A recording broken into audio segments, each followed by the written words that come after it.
رمضان رمضان رمضان يا حبيب رمضان رمضان ليتك دوما قريب رمضان رمضان رمضان يا حبيب رمضان رمضان ليتك. أعوذ بالله من الشيطان الرجيم.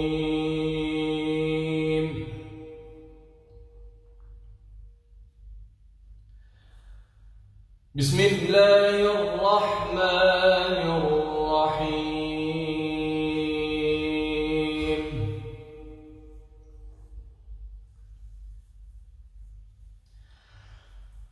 مثل الذين ينفقون أموالهم في سبيل الله كمثل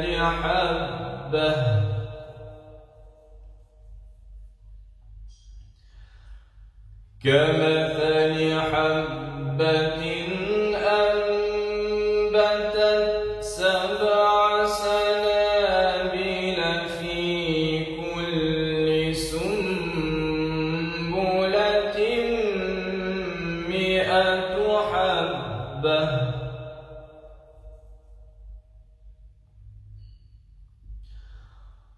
والله يضاعف لمن يشاء والله واسع عليم.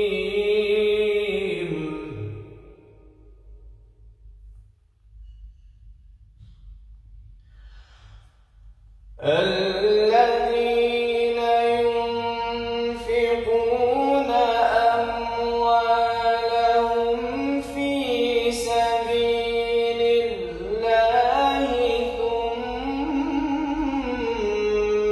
لا يتبعون ما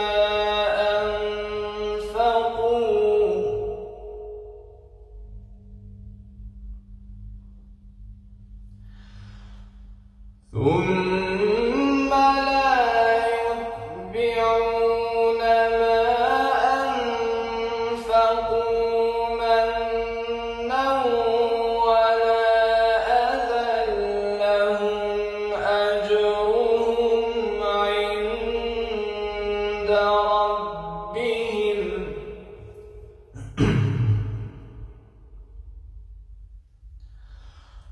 لهم أجرهم عند ربهم ولا خوف عليهم ولا هم يحزنون.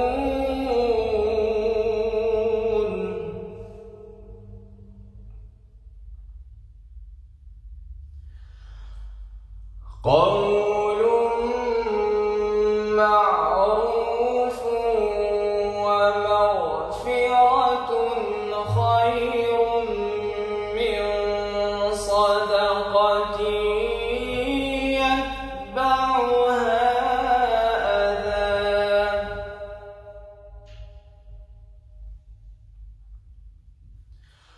والله غني حليم.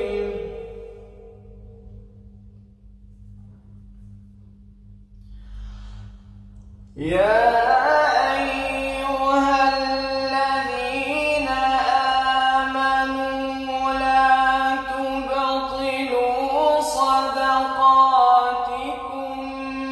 بالمن والأذى كالذي ينفق ماله رئاء الناس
صلدا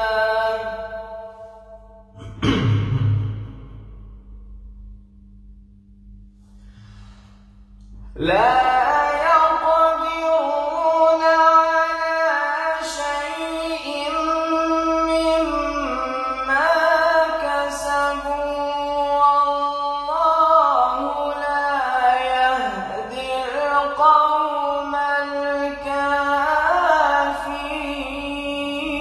الكافرين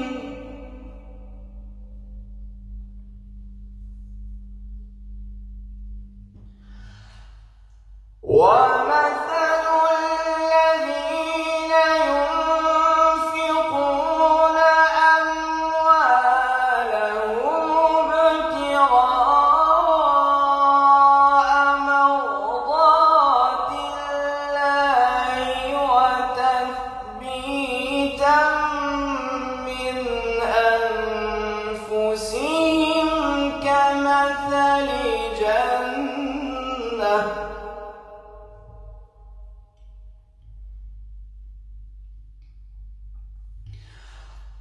كمثل جنة بربوة أصابها وابل فآتت أكلها ضعفين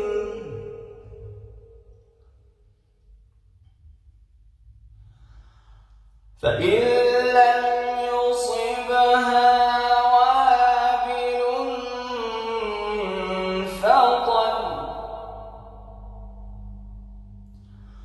والله بما تعملون بصير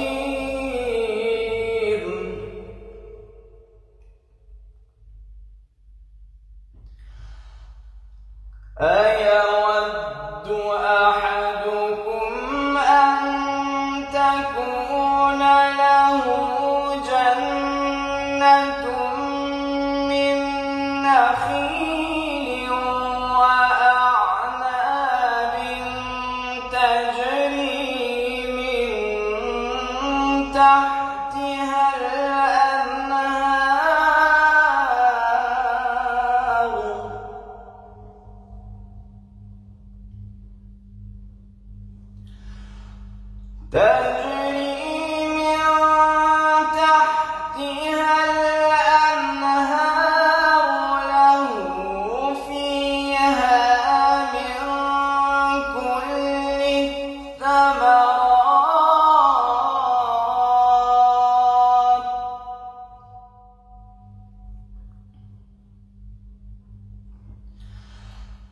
له فيها من كل الثمرات وأصابه الكبر وله ذرية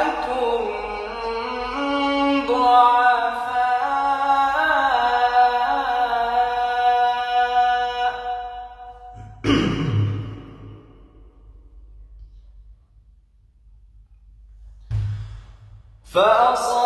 فأصابها إعصار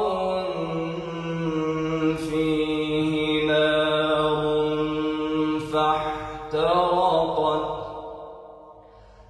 كذلك يبين الله لكم الآيات لعلكم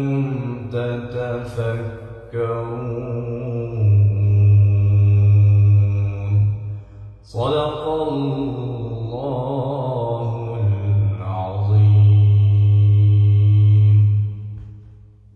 رمضان رمضان رمضان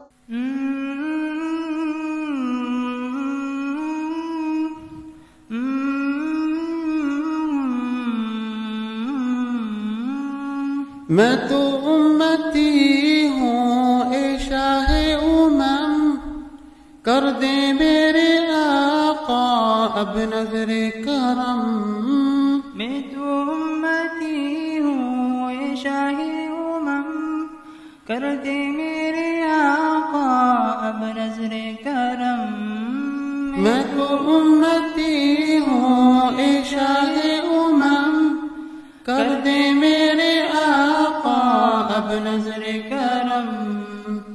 मैं तो बेसहारा हूँ दामन भी है खाली नबियों के नबी तेरी शान है निराली मैं तो उम्मती हूँ ए शाहे उमम कर दे मेरे आका अब नजरे करम गम के अंधेरों ने ही घेरा हुआ है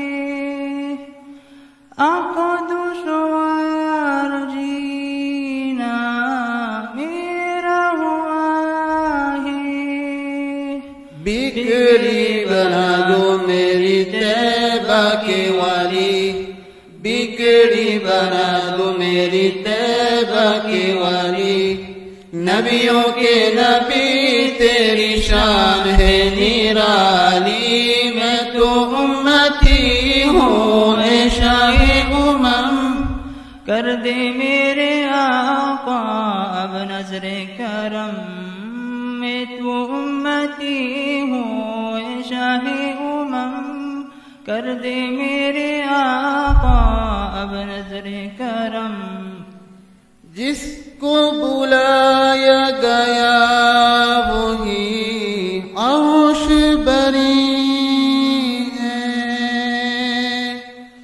आपके सिवा ऐसा कोई नहीं है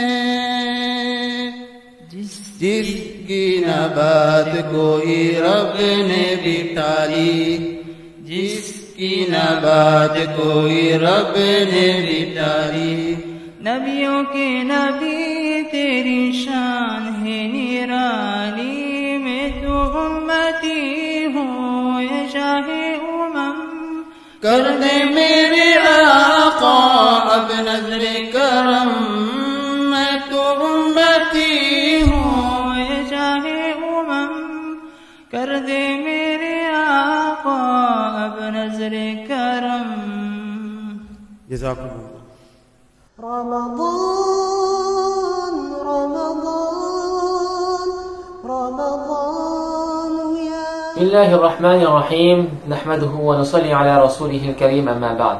Chers frères, chers mères et sœurs, remercions avant tout Allah subhanahu wa ta'ala qui nous a accordé ce mois exceptionnel, ce mois de Ramadan, afin d'atteindre la taqwa qui est l'objectif du jeûne. Allah subhanahu wa ta'ala nous permet également durant ce mois de développer d'autres qualités telles que la générosité, l'entraide, la compassion, etc. En effet, Allah subhanahu wa ta'ala permet aux jeûneurs pendant ce mois de Ramadan, ce mois de privation, de ressentir la faim, de ressentir la soif. Cette faim et cette soif, elle est ressentie également par les pauvres, par les personnes les plus démunies, non pas pendant un mois, mais durant toute l'année. À nous donc de compatir avec ces personnes qui sont démunies, les personnes qui n'ont parfois rien à manger, rien à boire, et faire preuve de générosité davantage durant ce mois de Ramadan. Et c'est également l'habitude de Rasulullah sallallahu alayhi wa sallam. Dans un hadith rapporté par Ibn Abbas radiallahu anhu, il dit Kana Rasulullah sallallahu alayhi wa sallam ajwadan nas, que le prophète d'Allah sallallahu alayhi wa sallam était l'homme le plus généreux en temps normal. Wa kana ajwada ma yakunu fi Ramadan, que le prophète d'Allah sallallahu alayhi wa sallam, il était encore plus généreux durant ce mois de Ramadan. À nous donc de profiter de cette occasion exceptionnelle pour développer également cette qualité qui est nécessaire. L'être humain aime généralement recevoir, mais il aime moins donner, dépenser. Pourquoi donc cette réticence, et notamment lorsqu'il s'agit de dépenser les biens dans la voie d'Allah subhanahu wa ta'ala, lorsqu'il s'agit de dépenser dans les choses qui sont louables? Qu'est-ce qui conduit parfois le croyant à devenir avare? Allah subhanahu wa ta'ala nous donne une des raisons dans la sourate al-Baqarah, verset 268. Allah subhanahu wa ta'ala nous dit Ash-shaytanu ya'idukum al-faqr wa ya'murukum bil-fahsha. Le shaytan vous fait craindre l'indigence et il vous commande des actes immoraux. Ce passage comporte deux éléments. Tout d'abord, Shaitan vous fera craindre la pauvreté. Lorsque le croyant il voudra dépenser de ses biens, lorsqu'il voudra aider les personnes dans le besoin, aider les associations, alors Shaitan dira ne dépense pas. Lorsque tu vas dépenser, tu vas perdre tes biens, tu vas t'appauvrir et tu vas te retrouver dans des situations qui sont critiques, dans des situations difficiles. Alors garde tes biens. Deuxième partie, وَيَأْمُرُكُمْ بِالْفَحْشَاءِ, Shaitan vous commande les actes immoraux. La plupart des mufassirun expliquent qu'ici, Allah subhanahu wa ta'ala fait allusion à l'avarice. L'imam Fakhruddin Ar-Razi nous explique ce verset en disant que Shaitan procède par étapes. Tout d'abord, Shaitan fera en sorte que l'être humain il craint la pauvreté. À ce moment-là, il va se retenir. Il ne va pas le donner. Et ensuite, Shaitan fera en sorte que cette personne devienne avare. C'est bien évidemment la tromperie de Shaitan. Et Allah subhanahu wa ta'ala nous a mis en garde dans ce passage. Allah subhanahu wa ta'ala, juste après, il nous rassure. Il rassure le croyant. Et Allah subhanahu wa ta'ala, il nous donne sa promesse. Allah subhanahu wa ta'ala nous dit Wallahu ya'idukum maghfiratan minhu wa fadla. Qu'Allah subhanahu wa ta'ala vous promet son pardon et il vous promet également une faveur. Allah subhanahu wa ta'ala nous promet son pardon et il promet également une faveur. Quelle est cette faveur promise par Allah subhanahu wa ta'ala? Ibn Abbas radiallahu anhu nous dit que cette faveur, c'est ce qui se trouve dans le verset de la sourate Saba où Allah subhanahu wa ta'ala dit وَمَا أَنْفَقْتُم مِّن شَيْءٍ فَهُوَ يُخْلِفُهُ. C'est cette promesse. Allah subhanahu wa ta'ala nous dit et toute dépense que vous faites, bien évidemment dans le bien, il la remplace. C'est-à-dire qu'Allah subhanahu wa ta'ala il a pris la garantie de restituer ce bien que nous avons dépensé dans la voie d'Allah subhanahu wa ta'ala. Pour résumer, il y a le wa'd de Shaitan, il y a le wa'd d'Allah subhanahu wa ta'ala. Shaitan, qu'est-ce qu'il nous dit? Lorsque tu vas dépenser de tes biens, tu vas t'appauvrir. Et Allah subhanahu wa ta'ala nous dit, lorsque tu vas dépenser de tes biens dans les choses qui sont louables, tu vas t'enrichir. Donc, lorsqu'on dépense de nos biens, Allah subhanahu wa ta'ala nous a promis la restitution de nos biens. Effectivement, dans un hadith, Rasulullah sallallahu alayhi wa sallam nous dit, rapporté par Abu Hurairah radiyallahu anhu, que la sadaqa, l'aumône, ne diminue pas le bien. Pourquoi? Parce que nous avons vu précédemment qu'Allah subhanahu wa ta'ala va restituer ce bien-là. Allah subhanahu wa ta'ala il fera parfois qu'il va ouvrir les portes du rizq pour cette personne. Donc cette personne elle pourra s'apercevoir quantitativement que ses biens vont augmenter par la suite.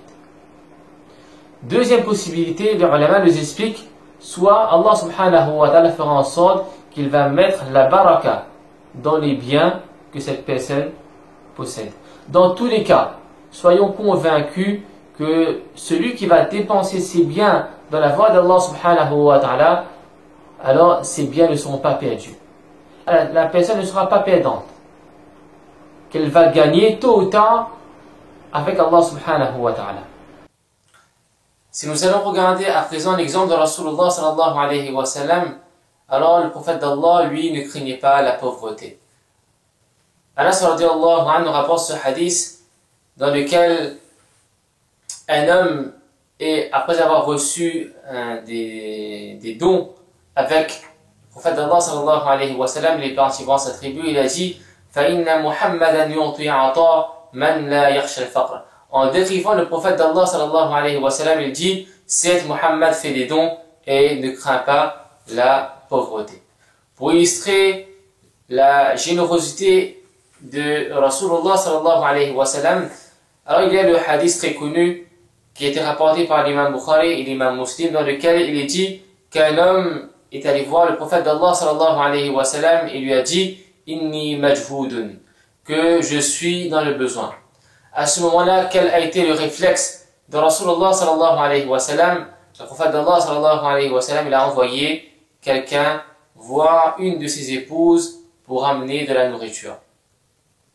Lorsque cette personne arrive et va voir une des épouses de Rasulullah sallallahu alayhi wa sallam, elle répond Ma indi illa ma. Je ne possède rien C'est-à-dire que je n'ai pas de nourriture, pas de boisson, excepté de l'eau. Lorsqu'on rapporte cela au prophète d'Allah sallallahu alayhi wa sallam, le prophète d'Allah sallallahu alayhi wa sallam, il envoie cette personne voir une autre épouse, et cette épouse, elle répond de la même façon. Qu'est-ce qu'elle dit? Ma indi illa ma. Je n'ai rien excepté de l'eau. Le prophète d'Allah sallallahu alayhi wa sallam, lorsqu'il apprend cela, il envoie cette personne voir une autre de ses épouses. Cette troisième épouse, elle répond de la même façon. Et ainsi, le prophète d'Allah sallallahu alayhi wa sallam, il envoie cette personne voir chacune de ses épouses. Et chacune de ses épouses, elle va répondre de la même façon. Ibn Uthaymin, il explique ce hadith en disant, regarde en ce sens que les 9 épouses de Rasulullah sallallahu alayhi wa sallam se trouvaient dans cette situation. Elles ne possédaient rien excepté de l'eau dans la maison. À nous de faire cette comparaison avec nos maisons. Est-ce que nos maisons sont comparables avec les maisons des épouses de Rasulullah sallallahu alayhi wa sallam? À nous de nous poser la question, est-ce que nous aurions agi comme le prophète d'Allah sallallahu alayhi wa sallam dans cette situation difficile? Le prophète d'Allah sallallahu alayhi wa sallam, il avait cet engouement, cet enthousiasme pour aider les personnes qui étaient dans le besoin. Le réflexe du prophète d'Allah sallallahu alayhi wa sallam dans cette situation, c'était quoi? C'est d'envoyer quelqu'un voir une de ses épouses. Le prophète d'Allah sallallahu alayhi wa sallam n'a pas dit que nous allons voir quelqu'un riche, nous allons voir le sahabi qui est le plus riche, qui pourra t'aider dans cette situation. Non. Le prophète d'Allah sallallahu alayhi wa sallam lui-même s'est porté volontaire pour aider cette personne. Qu'Allah subhanahu wa ta'ala nous permet également de ne pas rester insensible face à la difficulté, face à la tristesse des personnes que nous pouvons voir autour de nous. Qu'Allah subhanahu wa ta'ala nous accorde également cet engouement pour pouvoir aider, assister les personnes qui se trouvent dans la détresse. Comment faire preuve de générosité lorsqu'on n'est pas riche? Il ne faut pas attendre la richesse pour pouvoir faire preuve de générosité.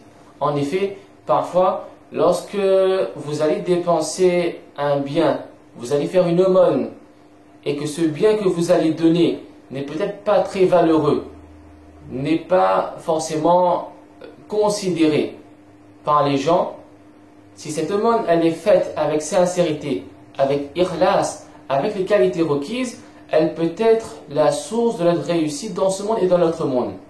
Le prophète d'Allah sallallahu alayhi wa sallam n'a-t-il pas dit dans un hadith rapporté par Ali ibn Hatim que préservez-vous du feu de l'enfer, ne serait-ce que par la moitié d'une date. Le prophète d'Allah sallallahu alayhi wa sallam nous montre que si la moitié d'une date, c'est quelque chose qui est vraiment insignifiante, donc cette moitié qui est dépensée avec sincérité, avec les qualités requises, elle peut nous préserver du feu de l'enfer. Elle peut être la source de notre réussite. Le prophète d'Allah sallallahu alayhi wa sallam nous rappelle ici un principe également, que Allah subhanahu wa ta'ala ne regarde pas uniquement la quantité, mais Allah subhanahu wa ta'ala regarde également la qualité lorsque nous allons donner dans la voie d'Allah subhanahu wa ta'ala. Parmi les paramètres qui entrent en jeu, il y a le degré de sacrifice. Dans un hadith rapporté par Abu Huraira radiyallahu anhu, il dit qu'on a posé la question à Rasulullah sallallahu alayhi wa sallam, ayyu sadaqati afdal, quelle est l'aumône la plus méritoire? À cette question, le prophète d'Allah sallallahu alayhi wa sallam répondit, juhudul muqil, c'est l'aumône dont le pauvre peine à dépenser. Lorsque il y aura bien sûr cette difficulté, ce sacrifice qui sera plus important, Inch'Allah, on pourra espérer également plus de récompenses de la part d'Allah subhanahu wa ta'ala. Prenons l'exemple de deux personnes. Celui qui est riche et qui dépense 50 €, vous avez une autre personne qui n'est pas très riche, mais qui dépense également 50 €. Le degré de sacrifice ne sera pas identique. Et Inch'Allah, si c'est la personne qui n'est pas très riche, elle dépense avec les qualités requises, elle obtiendra, incha'Allah, plus de récompenses. Pourquoi? Parce qu'il y aura plus d'efforts, plus de sacrifices fournis par cette personne. Parmi les autres paramètres qui entrent en jeu, il y a également la sincérité. Est-ce que cette demande, elle est faite avec uniquement pour le plaisir d'Allah subhanahu wa ta'ala? Dans un hadith apporté par Abu Sa'id radiyallahu anhu, il est dit que le prophète d'Allah sallallahu alayhi wa sallam a dit: La tasubbu ashabi, n'insultez pas, n'injuriez pas mes compagnons radiyallahu anhum. Ensuite, le prophète d'Allah sallallahu alayhi wa sallam, il nous explique le rang des sahaba radiyallahu anhum. Il dit: فَإِنَّ أَحَدَكُمْ لَوْ أَنْفَقَ مِثْلَ أُحُدٍ ذَهَبًا مَا أَدْرَكَ مُدَّ أَحَدِهِمْ وَلَا نَصِيفًا. رواه البخاري. Le prophète d'Allah sallallahu alayhi wa sallam nous dit: n'insultez pas mes compagnons. Et ensuite, il compare deux aumônes, deux sadaqa, deux dons qui sera fait par deux personnes différentes. Il nous dit que si d'un côté, vous dépensez la montagne d'Uhud en or, la montagne d'Uhud en or qui est dépensée dans la voie d'Allah subhanahu wa ta'ala. De l'autre côté, vous avez la dépense d'un compagnon radiallahu anhu. Et que ce compagnon dépense quelle quantité? La quantité d'un moud. Les ulama nous expliquent, la quantité d'un moud, c'est ce que les deux mains jointes peuvent contenir.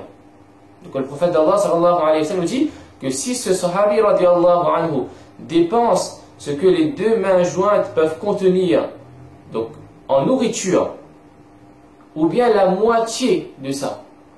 D'un côté, il y a la montagne d'Uhud qui est dépensée. De l'autre côté, les deux mains jointes données en nourriture, ou bien la moitié de ça. Même en dépensant la montagne d'Uhud, vous n'allez pas pouvoir atteindre le mérite de ce sahabi radiallahu anhu.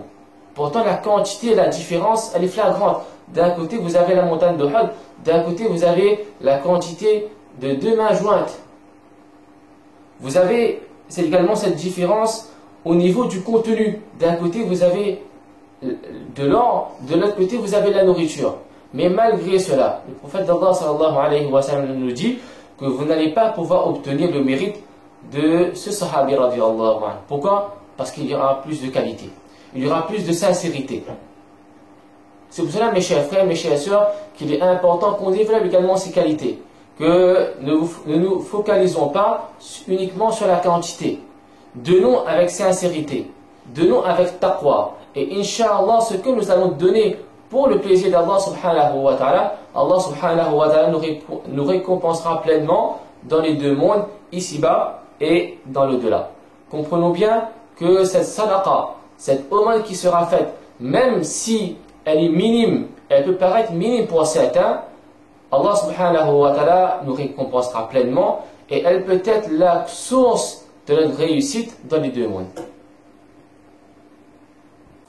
Ce mois de Ramadan est donc l'occasion propice pour développer ces qualités, la générosité, l'entraide, la compassion.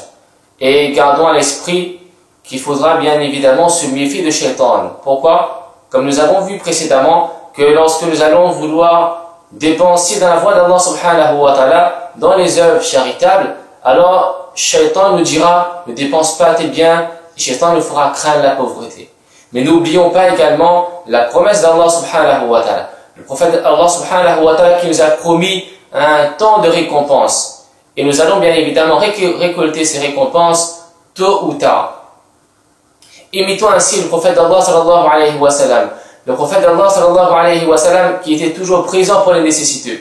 Le prophète d'Allah sallallahu alayhi wa sallam qui ne restait pas insensible face aux difficultés, face à la détresse des personnes. Et dernier rappel, lorsque nous allons dépenser, alors dépensons avec les critères requis. Dépensons avec sincérité, dépensons avec taqwa, dépensons avec discrétion.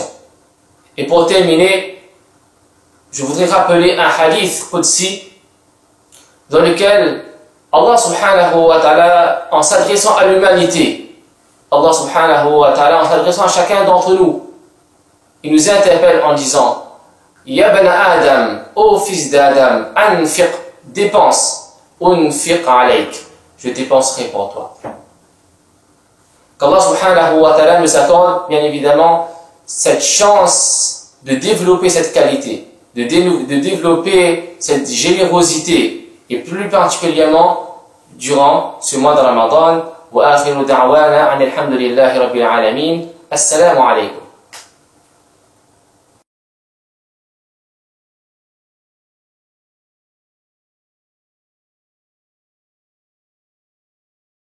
نحمده ونصلي على رسوله الكريم أما بعد فأعوذ بالله من الشيطان الرجيم بسم الله الرحمن الرحيم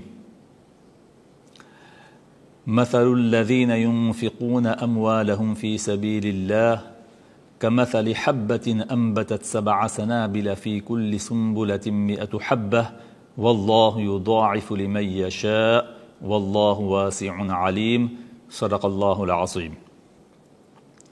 Remercions Allah tabarak wa ta'ala, le clément, le miséricordieux, de nous avoir donné le tawfiq d'être dans cette assemblée religieuse pour parler d'un sujet qui est parlant actuellement et dans notre société, et vu la nécessité aussi de ce sujet qui doit être traité. C'est bien sûr les œuvres sociales en islam, quelle est son importance et quelle est sa nécessité, l'œuvre sociale. Eh bien, tout d'abord, j'aimerais signaler que lorsqu'on étudie le Coran et les hadiths du prophète sallallahu alayhi wa sallam, eh bien, on constate une chose, c'est que le Coran nous parle souvent du fait de prier et du fait de donner. Ce sont deux verbes conjointement liés dans le Coran. Aqimus salah wa atuz zakah. On prie et on donne. On prie et on aide. Ça va ensemble. Ça va de pair. Donc autant de fois Allah tabaraka wa ta'ala nous demande de prier dans le Coran, autant de fois Allah tabaraka wa ta'ala nous demande de donner et d'aider ceux qui sont dans le besoin et dans la nécessité. Ça, c'est un point, à mon sens, très important. Deuxième point, c'est que lorsque Allah tabaraka wa ta'ala, au début même du Coran, lorsqu'il décrit les 3 principales qualités du croyant et de la croyante, eh bien, nous voyons qu'Allah tabaraka wa ta'ala utilise 3 verbes. الذين يؤمنون بالغيب ويقيمون الصلاة ومما رزقناهم ينفقون. Tout d'abord, c'est le fait de croire à l'invisible, qu'on appelle iman. Deuxièmement, c'est le fait de prier. يقيمون الصلاة. Et ومما رزقناهم ينفقون. Le troisième verbe, c'est donner. Eh bien, nous voyons que lorsque Allah tabaraka wa ta'ala inaugure le Coran par le début de la sourate Baqarah, la vache, Allah tabaraka wa ta'ala veut nous faire comprendre que les 3 principales qualités du croyant, eh bien, c'est le fait de croire, de prier et de donner. Troisième point important sur l'importance du fait de donner, d'aider ceux qui sont dans la nécessité, entre guillemets, œuvre sociale, eh bien, dans quelques jours arrivera un jour de fête pour tous les musulmans et les musulmanes sur terre. Eh bien, c'est le Eid al-Fitr. Vous savez, en islam, il n'y a que 2 fêtes canoniques, le Eid al-Fitr et le Eid al-Adha.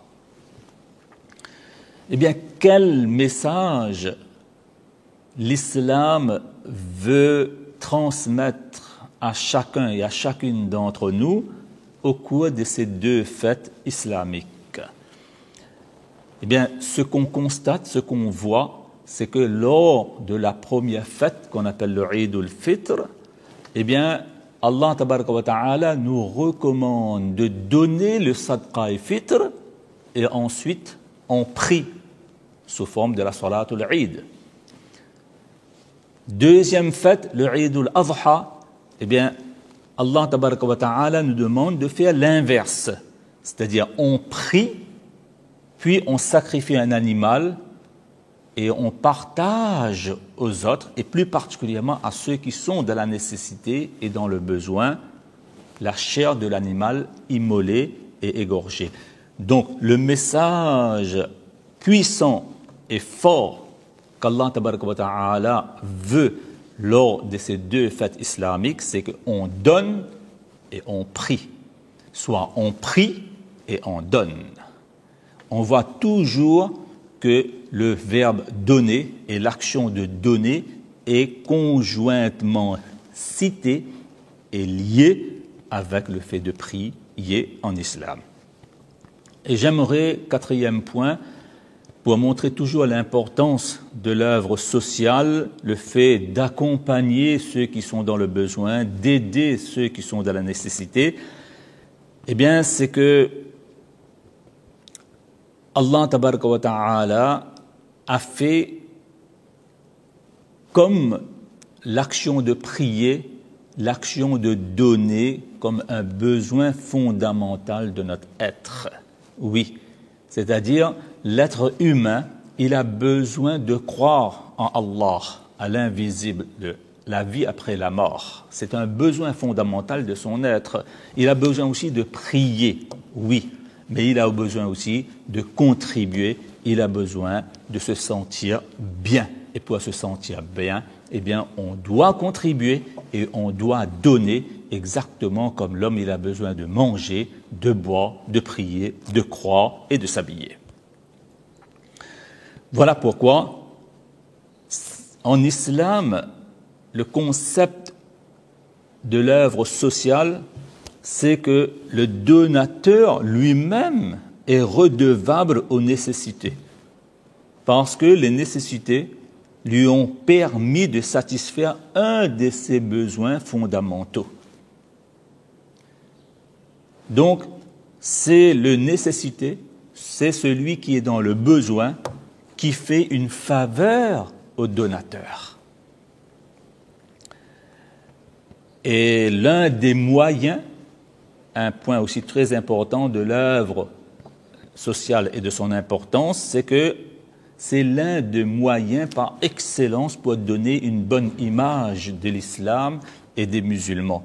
Vous savez, il y a un dicton qui dit dans ce sens que les paroles, eh bien, sont oubliées, mais les gestes restent inoubliables. Et le contexte dans lequel nous vivons actuellement, eh bien, exige la nécessité de l'œuvre sociale. Parce que d'après une étude fiable, eh bien, ici à La Réunion, 49% de la population rayonnaise est au seuil de la pauvreté. C'est une étude qui a été menée et qui est fiable. D'où la nécessité et l'importance de l'œuvre sociale. Et en même temps, j'aimerais attirer l'attention, quand l'islam donne l'importance de l'œuvre sociale, l'islam, et même dans le Coran, lorsqu'on étudie le Coran et étudie les hadiths du prophète sallallahu alayhi wa sallam, il y a le fait de donner, qui, comme on vient de le dire, est un besoin fondamental, mais le Coran et les hadiths insistent beaucoup sur l'intention de donner et la façon, la manière de donner aussi importe en islam et à son importance. Voilà pourquoi l'islam nous dit à travers et à la lumière du Coran et des hadiths que le donateur doit devancer les requêtes des démunis. Et c'est lui qui doit aller vers les nécessités en toute discrétion pour éviter toute humiliation et tout rabaissement. À moins que, bien sûr, si on est une association et qu'on n'a pas les moyens d'aller vers ceux qui sont dans le besoin, alors à ce moment-là, bien sûr, c'est autorisé, c'est permis de laisser ceux qui sont dans le besoin venir vers nous. Mais là, j'aimerais rappeler un concept que l'islam veut intégrer et veut implanter dans le cœur de chacun d'entre nous sur la manière de donner. Eh bien, vous savez, le don, le fait d'aider les autres est considéré et comparable à celui qui rend visite à un malade. Quand une personne est dans la nécessité, dans le besoin, il est comparable à celui qui est malade. Et c'est le devoir de chacun d'entre nous d'aller rendre visite à un malade.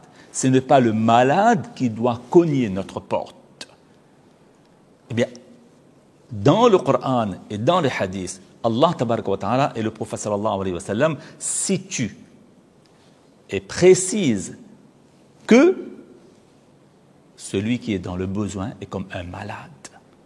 C'est notre devoir donc d'aller l'aider, d'aller l'accompagner. D'ailleurs, dans les hadiths, le prophète sallallahu alayhi wa sallam nous a comparé non pas à un puits, mais à un nuage qui se déplace dans l'espace pour donner de l'eau aux autres.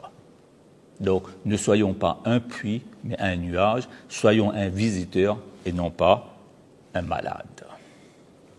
Lorsqu'il s'agit de l'œuvre sociale. Là, nous voyons un exemple incroyable chez Abu Bakr radiyallahu ta'ala anhu, le compagnon intime du prophète sallallahu alayhi wa sallam. Vous savez, lorsqu'il a embrassé l'islam, non seulement il a donné son cœur au prophète sallallahu alayhi wa sallam, mais il a donné aussi sa poche, c'est-à-dire tout son confort. Au prophète sallallahu alayhi wa sallam, il a mis à la disposition du prophète sallallahu alayhi wa sallam. Mais il est raconté dans les siras, dans l'histoire, que chaque fois le prophète sallallahu alayhi wa sallam avait besoin d'un fonds pour aider les autres, bien sûr, eh bien une somme d'argent, eh bien il venait voir Abu Bakr radiyallahu ta'ala anhu qui lui avait dit, parce qu'Abu Bakr radiyallahu ta'ala anhu était un homme très riche, avant sa conversion à l'islam, et au début de sa conversion à l'islam, il était un grand commerçant. Donc, il avait dit au prophète sallallahu alayhi wa sallam que chaque fois que tu as besoin d'une somme d'argent pour ta mission de propagation de l'islam, pour inviter les gens vers l'unicité d'Allah subhanahu wa ta'ala, eh bien, chaque fois que tu auras besoin de moi ou de mon argent, je suis à ta disposition, ya Rasulallah sallallahu alayhi wa sallam. Eh bien, à un moment donné, Abu Bakr avait l'habitude de donner le prophète sallallahu alayhi wa sallam son argent. Mais à un moment donné, le prophète sallallahu alayhi wa sallam, il avait dit que la main supérieure est meilleure que la main inférieure. C'est-à-dire la main qui donne est meilleure que la main qui reçoit. Ben, Abu Bakr radiyallahu ta'ala anhu était perturbé par ce hadith sorti de la bouche du prophète sallallahu alayhi wa sallam. Ce qui fait, il est venu voir le prophète sallallahu alayhi wa sallam, il a dit, ben, chaque fois que je te donne mon argent, eh ben, ma main est supérieure que la tienne. Mais voilà pourquoi, ça c'est l'œuvre d'Abu Bakr. Il est unique en genre et en nombre. Oui, Abu Bakr radiyallahu ta'ala anhu, qu'est-ce qu'il a fait? Il a remis la clé de son coffre à Rasulullah sallallahu alayhi wa sallam. Il a dit, ya Rasulullah, dorénavant, lorsque tu as besoin d'une somme d'argent pour ta mission et pour ton rôle sur terre, alors à ce moment-là, tu n'as plus à me demander. Tu ouvres mon coffre et tu prends la quantité que tu veux, parce que je n'aime pas et je n'apprécie pas que ma main soit supérieure à la tienne. Voilà quel est le concept que Abu Bakr radiyallahu ta'ala anhu a voulu donc implanter dans le cœur de chacun d'entre nous. Donc il est un modèle, un exemple à suivre dans ce domaine du social. Et le Coran et les hadiths du prophète sallallahu alayhi wa sallam ne cessent d'insister sur la manière, mais aussi sur l'intention. En islam, lorsqu'on donne, eh bien, on ne doit rien espérer en retour, si ce n'est le plaisir et la satisfaction d'Allah subhanahu wa ta'ala. Lorsque Allah tabaraka wa ta'ala vante les sahaba radiyallahu majma'in, bien justement sur leur œuvre sociale, sur le fait qu'ils donnent à tout le monde sans distinction et sans exception, eh bien Allah Ta'ala nous dit la nuridu minkum jazaa'a wala shukura. Ce sont des gens qui donnent, mais ils n'ont aucunement besoin d'un remerciement verbal ni d'un retour matériel et personnel. Subhanallah. Par là, on voit donc la sincérité de ces Sahaba radiallahu anhum majma'in lorsqu'ils donnaient. Donc, la manière de donner, l'intention doit être sincère uniquement pour plaire à Allah tabaraka wa ta'ala et à personne d'autre. Et lorsque je disais tout à l'heure qu'il faut que chacun d'entre nous aille devance même les requêtes des démunis et aille vers ceux qui sont dans le besoin en toute discrétion pour éviter toute humiliation et tout rabaissement, eh bien, il y a le récit de l'imam Abu Hanifa, rahmatullah alayh, dont une grande partie d'entre nous suit son école juridique. Eh bien, il serait bon que chacun d'entre nous suit aussi son comportement dans le domaine social. Eh bien, il est rapporté à propos de l'imam Abu Hanifa, rahmatullah alayh, qu'il habitait dans une ville là où il y avait des orphelins et des veuves. Eh bien, il avait la liste des orphelins et des veuves de sa ville. Il savait aussi leur âge, leur taille. Et ce qui fait qu'il était un grand commerçant de tissus. Eh bien, lorsqu'arrivait le Eid al-Fitr, il avait la liste de tous les orphelins et de toutes les veuves de sa ville et il fournissait tous les tissus nécessaires à un couturier qu'il payait lui-même pour confectionner des vêtements de fête. Et à la taille de chaque orphelin et de chaque veuve, et le jour de Eid, il offrait gratuitement ces habits-là et ces vêtements à chaque orphelin et à chaque veuve, ce qui fait que dans sa ville, le jour de Eid, tout le monde était habillé par des habits habituellement portés par les gens un jour de fête. C'est extraordinaire, cette manière de donner de Imam Abu Hanifa, rahmatullah alayh. De même, il y a le récit de Zaynul Abidin, un sayyid, un descendant de notre bien-aimé prophète Muhammad Mustafa sallallahu alayhi wa sallam, par la lignée de Fatima radiyallahu ta'ala anhu et Ali radiyallahu ta'ala anhu. Eh bien, il est dit dans ce sens qu'au moment de sa mort, Imam Zaynul Abidin, lorsqu'il est décédé, c'est là au moment où les gens lui ont donné le roussal, le bain mortuaire, eh bien, ils ont constaté qu'au niveau des épaules de Imam Zaynul Abidin, il y avait comme une marque et une tache noire. Et là, les gens étaient complètement étonnés. D'où provient cette tache noire au niveau des épaules de Imam Zaynul Abidin? Eh bien, on a fait des recherches, on est parti voir même sa femme. Mais pourquoi cette tache noire au niveau des épaules? Eh bien, elle ne pouvait pas connaître. Elle a dit qu'elle ignorait son origine. C'est seulement 2-3 jours après sa mort et son décès, lorsque les veuves de la ville ont commencé à dire « Mais où est donc la personne qui avait l'habitude de remplir notre citerne tous les matins de l'eau pour qu'on puisse en servir pendant toute la journée? Mais où est partie cette personne-là? Eh bien, ça fait 3 ou 4 jours qu'il n'y a plus personne qui vient remplir notre citerne le soir. » En toute discrétion, même les veuves de la ville ne connaissaient pas l'identité de la personne qui venait remplir leur citerne le soir pour qu'ils puissent donc se servir de cette eau-là pendant toute la journée en toute quiétude et en toute tranquillité. Donc c'est seulement après son décès qu'on a su que c'était Imam Zaynul Abidin qui allait puiser l'eau tous les soirs pour les veuves de sa ville et qui remplissaient donc leur petite citerne qui se trouvait donc à l'extérieur de la maison, ni connu, ni vu une telle discrétion avec une telle sincérité et qu'on a connu son œuvre qu'à partir de la tache noire vue sur son épaule au moment de son décès. Subhanallah, une telle discrétion, une telle sincérité mérite d'être un exemple pour chacun d'entre nous. Sinon, le fait de donner dans le chemin d'Allah tabaraka wa ta'ala, eh bien, est un acte qui comporte beaucoup de mérites, beaucoup d'avantages, que ce soit dans ce monde et dans la akhirat. Eh bien, le fait de donner et d'accompagner ceux qui sont dans la nécessité et dans le besoin, eh bien, est une source d'augmentation.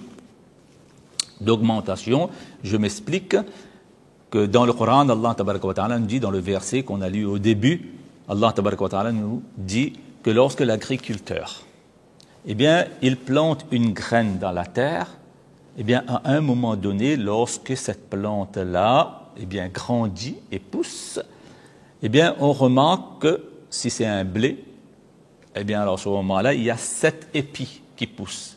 Et dans chaque épi, il y a 100 graines, ce qui fait 7 fois 100 égale 700. Allah Tabaraka wa Ta'ala, par cette parabole, par cette image, veut nous faire comprendre une chose et un message très puissant et très fort, en nous disant que lorsque la terre, qui est une de mes créatures, peut te donner, lorsque tu lui donnes une graine, elle te donne combien? 700 fois. Plus. Mais moi, créateur de cette créature qui est la terre, lorsque tu donneras en mon nom, eh bien je te donnerai, wallahu yudha'ifu liman yasha. Je multiplierai beaucoup plus que 700 fois. Lorsqu'une créature, lorsque tu la donnes une, elle te donne en échange 700. Mais pensons-nous, pouvons-nous, avons-nous le droit de penser qu'Allah Tabaraka wa Ta'ala nous donnera moins que 700? Donc donner, c'est un investissement, veut nous faire comprendre le Coran. On raconte une petite anecdote de Ali radiyallahu ta'ala anhu, qu'une fois, lorsqu'il est sorti de chez lui, eh bien, il avait dans sa poche 6 dirhams, donc on va dire 6 euros. Eh bien, là, en chemin, il rencontre donc un pauvre, et là, il donne les 6 euros qu'il avait dans sa poche en aumône à un pauvre, à une personne qui était dans le besoin. Allah Tabaraka wa Ta'ala, lorsqu'on donne, Allah Ta'ala crée des situations. Comme ça, Ali radiallahu ta'ala anhu avait investi là, ces 6 euros. En chemin, il rencontre une personne avec un beau cheval et la personne voulait vendre son cheval. Ali radiallahu ta'ala anhu était aussi preneur. Eh bien, il l'a acheté, mais à crédit. Comme il n'avait rien, il a acheté l'animal à crédit pour 140 euros. Un peu plus loin, il rencontre dans un marché quelqu'un qui était à la recherche d'un beau cheval. Et lui aussi, il apprécie le cheval qu'avait Ali radiallahu ta'ala anhu, qu'il venait d'acheter à crédit avec quelqu'un. Et la personne est prête à payer 200 euros pour l'achat de ce cheval-là. Ben Ali radiallahu ta'ala anhu le vend, il prend les 140 euros, il rend donc au premier propriétaire, au premier vendeur, et il retourne à la maison avec 60 euros. Et Fatima radiallahu ta'ala anha, sa femme, est étonnée que tu as quitté la maison avec 6 euros et tu retournes avec 60, 10 fois plus. Qu'est-ce qui s'est passé entre-temps? Et Ali radiallahu ta'ala nous racontait son aventure et Fatima radiallahu ta'ala est vraiment étonnée. Et même Ali dit que moi j'avais, lorsque j'ai donné ces 6 dirhams-là, ces 6 euros, eh bien j'étais sûr de moi qu'Allah tabaraka wa ta'ala va me donner en contrepartie et en échange au minimum 10. Man ja'a bil hasanati falahu ashru amthaliha, nous promet le Coran. Et il y a un dicton qui dit en ce sens que celui qui donne un œuf, eh bien, reçoit un bœuf. C'est vrai. Oui. Celui qui donne aux pauvres, eh bien, il est en train de prêter à Allah subhanahu wa ta'ala. Donc, c'est une source d'augmentation. Voilà pourquoi il faut donner, il faut contribuer, et c'est une source aussi de protection. Dans les hadiths, le prophète sallallahu alayhi wa sallam nous promet que voilà, lorsqu'on a l'habitude de donner, on sera protégé d'une mauvaise fin, donc d'une mauvaise mort. Ça éteint aussi la colère d'Allah subhanahu wa ta'ala et on aura, incha'Allah, le jour de Qiyamah, la chance d'être sous l'ombre du trône d'Allah tabaraka wa ta'ala. Et c'est une source d'augmentation, de protection, c'est une source aussi de purification parce que ça nous purifie de l'avarice qui est un mauvais caractère et ça purifie aussi nos biens, nous dit le Coran et les hadiths du prophète sallallahu alayhi wa sallam. C'est une source aussi de disparition de toute une vie de péché. Rappelons-nous de l'histoire de la femme qui avait, une femme de mauvaise vie, qui avait abreuvé un chien qui était assoiffé. Allah tabaraka wa ta'ala a effacé toute sa vie de péché par une œuvre envers un animal le chien. Et c'est une source aussi de puissance.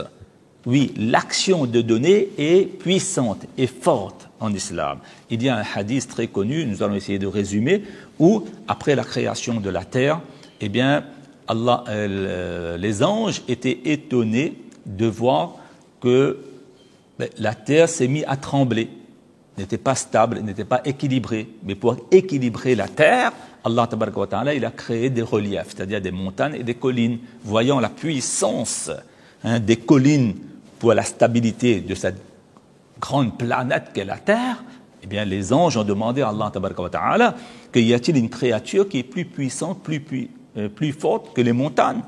Et là, Allah tabaraka wa ta'ala leur dit, ben oui, il y a le fer, parce qu'avec le fer, on peut détruire, on peut même casser toute une montagne. Mais y a-t-il une créature plus forte et plus puissante que le feu? Et là, le prophète Allah tabaraka wa ta'ala répond, oui, c'est le feu, parce que le feu peut faire fondre le fer. Y a-t-il une créature plus forte que le feu? Oui, dit Allah tabaraka wa ta'ala, c'est l'eau, parce que l'eau éteint le feu. Y a-t-il une créature plus forte que l'eau? Oui, c'est le vent. D'ailleurs, les marées, etc., eh bien, sont orientés par le vent. C'est le vent qui fait les vagues de la mer et les marées dans la mer. Mais y a-t-il donc quelque chose, une créature qui est plus forte, plus puissante que le vent?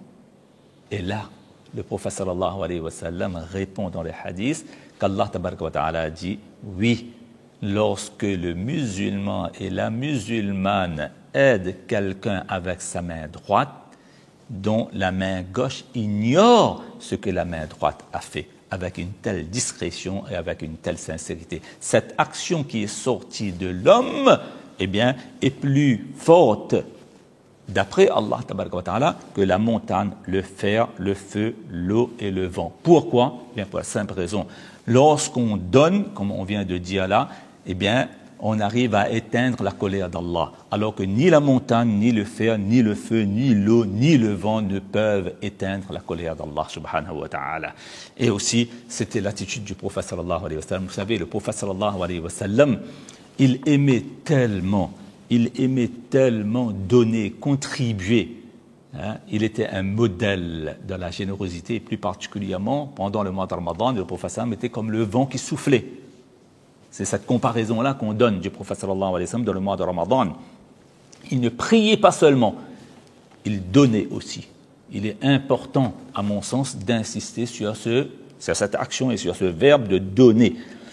Bien, juste une histoire, lorsque le prophète sallallahu alayhi wa sallam, une fois, est sorti de chez lui, le jour de Eid, il est raconté dans la Sira, eh bien, le prophète sallallahu alayhi wa sallam a remarqué qu'il y avait un groupe d'enfants, d'accord, qui étaient en train de s'amuser, de jouer entre eux. Et qu'à l'écart de ce groupe-là, il y avait un enfant qui était apparemment donc frustré, triste, chagriné. Le prophète sallallahu alayhi wa sallam est parti le voir. Et là, le prophète sallallahu alayhi wa sallam l'a consolé et lui a demandé la raison de pourquoi il n'est pas en train de s'amuser, de jouer avec les enfants en un jour de Eid, en un jour de fête. Et là, l'enfant lui dit que voilà, mon père, il a participé à une expédition militaire, eh bien, il a été tué, et moi, je suis orphelin. Et je suis triste qu'aujourd'hui, je n'ai pas de papa pour m'accompagner et pour aller faire la salatul Eid. Le prophète sallallahu alayhi wa sallam a été tellement affecté, tellement perturbé, qu'il a rebroussé chemin. Il est reparti, il a pris cet enfant, cet orphelin, dans ses bras, il l'a emmené chez lui, chez Aïcha radiyallahu ta'ala anha, et il a dit à Aïcha qu'aujourd'hui nous avons un enfant de la part d'Allah subhanahu wa ta'ala, et il a demandé à cet enfant-là qu'à partir d'aujourd'hui, je suis ton père, et Aïcha sera ta mère. Et là, il a dit à Aïcha, est-ce qu'il y a une étoffe de tissu, est-ce qu'il y a un manteau pour pouvoir habiller convenablement et correctement cet enfant en ce jour de Eid? Aïcha radiyallahu ta'ala, qui était aussi généreuse et connue pour sa générosité, eh bien, a aidé cet enfant-là. Et cet enfant-là, le prophète sallallahu alayhi wa sallam l'a pris, il l'a mis sur son épaule. Oui. Et là, il a dit qu'aujourd'hui, toi, mon enfant, tu ne marcheras pas sur le sol de la terre, mais tu iras au Eidgah pour faire la Salatul Eid sur les épaules du messager d'Allah subhanahu wa ta'ala. Il est même dit que lorsque le prophète sallam est passé devant le groupe d'enfants qui étaient en train de jouer, s'amuser là, ben, chaque enfant ce jour-là a souhaité être orphelin. Parce que pour eux, c'était une chance, le jour de Eid, d'être sur les épaules de Sayyidul Mursalid, le chef des prophètes, alayhi salatu wa salam, en l'occurrence notre prophète, Muhammad Mustafa, sallallahu alayhi wa sallam. Eh bien, vous voyez l'attitude du prophète sallallahu alayhi wa sallam. Et ce qui est aussi important, un dernier point que j'aimerais signaler, c'est quoi? Que tout le monde peut donner. Tout le monde peut contribuer. Celui qui a beaucoup et celui qui a moyennement ou bien celui qui a peu. Oui, parce qu'il y a un principe qu'il ne faut pas oublier dans le fait de contribuer dans le chemin d'Allah tabaraka wa ta'ala. C'est quoi?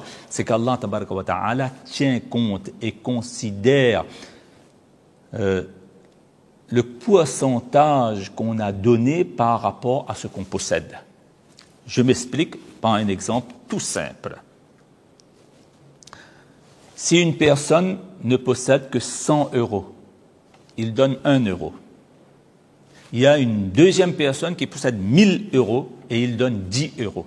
Il y a une troisième personne qui possède 10 000 euros et il donne 100 euros. Et il y a une quatrième personne qui possède 100 000 euros et donne 1000 euros. Eh bien, vous savez, la première personne a donné 1 euro, deuxième 10 euros, troisième 100 euros et le quatrième, 1000 euros. Mais chacun a donné 1% de ses biens. Ce qui fait qu'auprès d'Allah tabaraka wa ta'ala, chaque personne aura la même récompense. Donc c'est par rapport au pourcentage qu'on donne et par rapport à ce qu'on possède qu'Allah tabaraka wa ta'ala nous récompense. Voilà pourquoi le fait de contribuer et de donner dans le chemin d'Allah tabaraka wa ta'ala est un investissement. C'est comme ça qu'on doit le considérer et non pas comme une dépense. Non, on n'est pas en train de dépenser, on est en train d'investir lorsqu'on donne dans le chemin d'Allah tabaraka wa ta'ala. D'ailleurs, dans un hadith, le prophète sallallahu alayhi wa sallam a dit que l'homme, il a l'habitude de dire « mali, mali », mes biens, mes biens, mes biens. Mais qu'est-ce qui appartient vraiment à l'humain, à l'homme?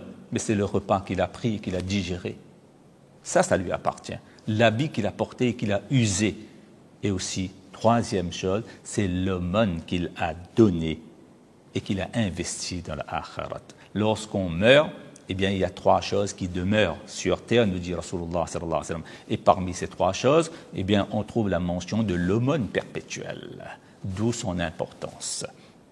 Voilà pourquoi nous appelons, pour terminer, à un appel à la générosité de chacun et de chacune d'entre nous, surtout et plus particulièrement en cette période de crise économique et sanitaire.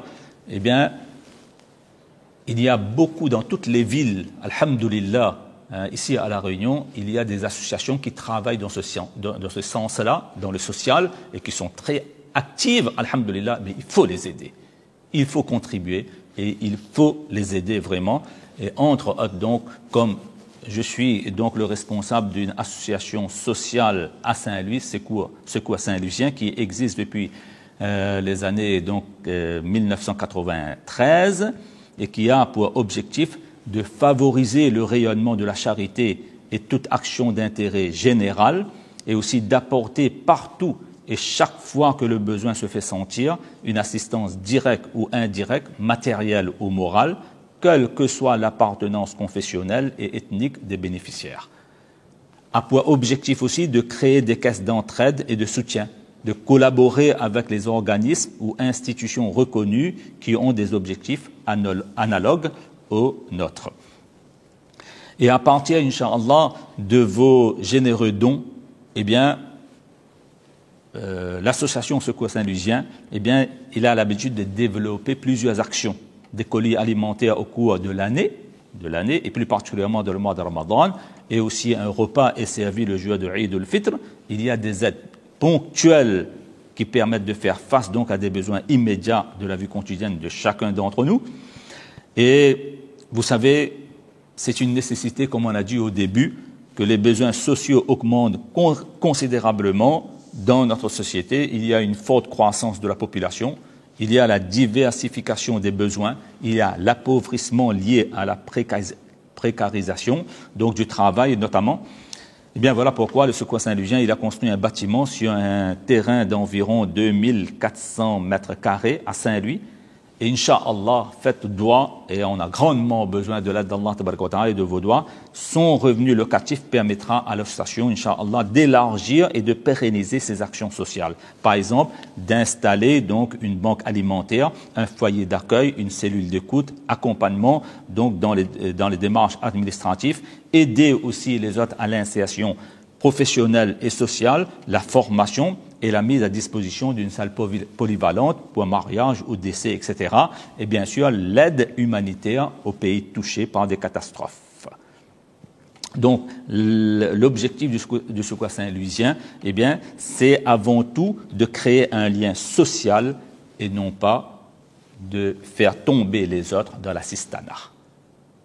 Qu'Allah tabaraka wa ta'ala accorde à chacun d'entre nous de comprendre donc par ces quelques paroles d'Allah tabaraka wa ta'ala et du prophète sallallahu alayhi wa sallam et par l'exemple de nos prédécesseurs pieux et plus particulièrement du prophète sallallahu alayhi wa sallam, eh bien nous donne le tawfiq de contribuer et de donner parce que c'est un besoin fondamental de notre être. On a besoin de manger, de boire, de s'habiller, de prier, de croire, mais on a aussi besoin de donner et de contribuer. Qu'Allah tabaraka wa ta'ala accorde à chacun d'entre nous le tawfiq de passer un bon Eid Mubarak et une dernière décade dans la dévotion, dans l'adoration d'Allah subhanahu wa ta'ala. Wa akhiru da'wana anil hamdulillahi rabbil alamin. Assalamu alaikum wa rahmatullahi wa barakatuh. Et je vous remercie de m'avoir écouté. Jazakumullah fi dunya wal akhirah.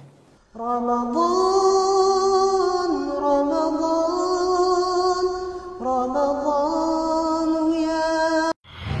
Confinement, un sentiment d'exclusion.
من زرع الوصل بدنيانا من سن البر بآبانا من وعد الواصل بجنان إن أهدى أبويه حنانا من زرع الوصل بدنيانا من سن البر بآبانا من وعد الواصل بجنان إن أهدى أبويه حنانا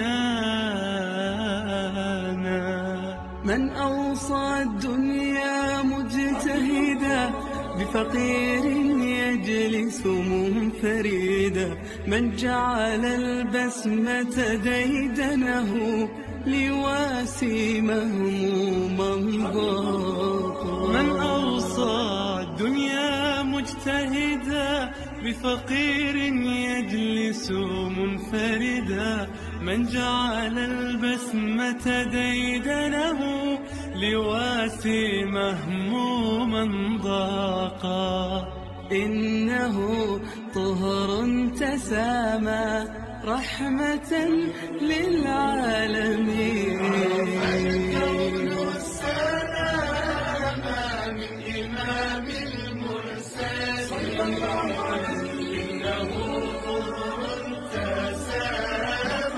رحمة للعالمين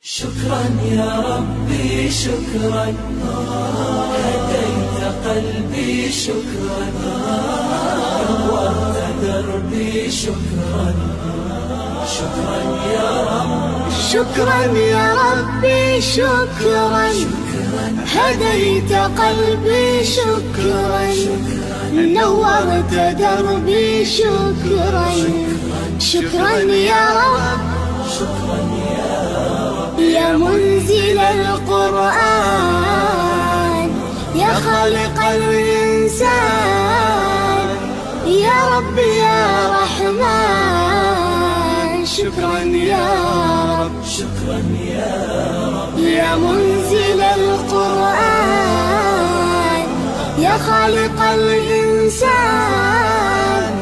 يا رب يا رحمن شكرا يا رب شكرا يا ربي شكرا هديت قلبي شكرا نورت دربي شكرا شكرا يا رب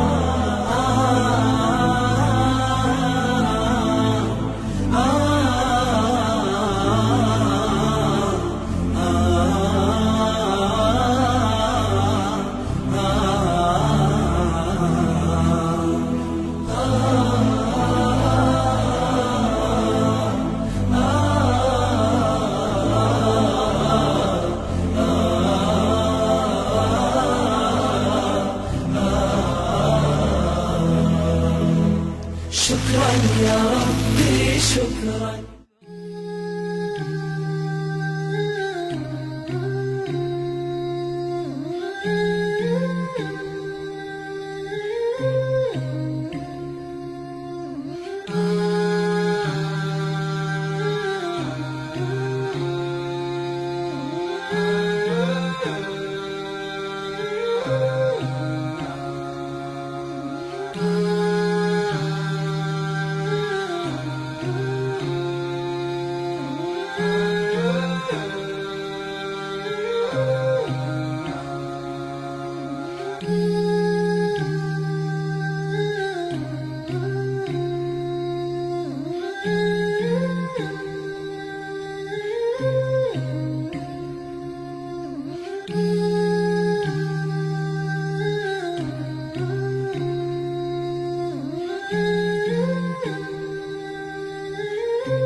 رمضان رمضان رمضان يا حبيب رمضان رمضان ليتك دوما قريب رمضان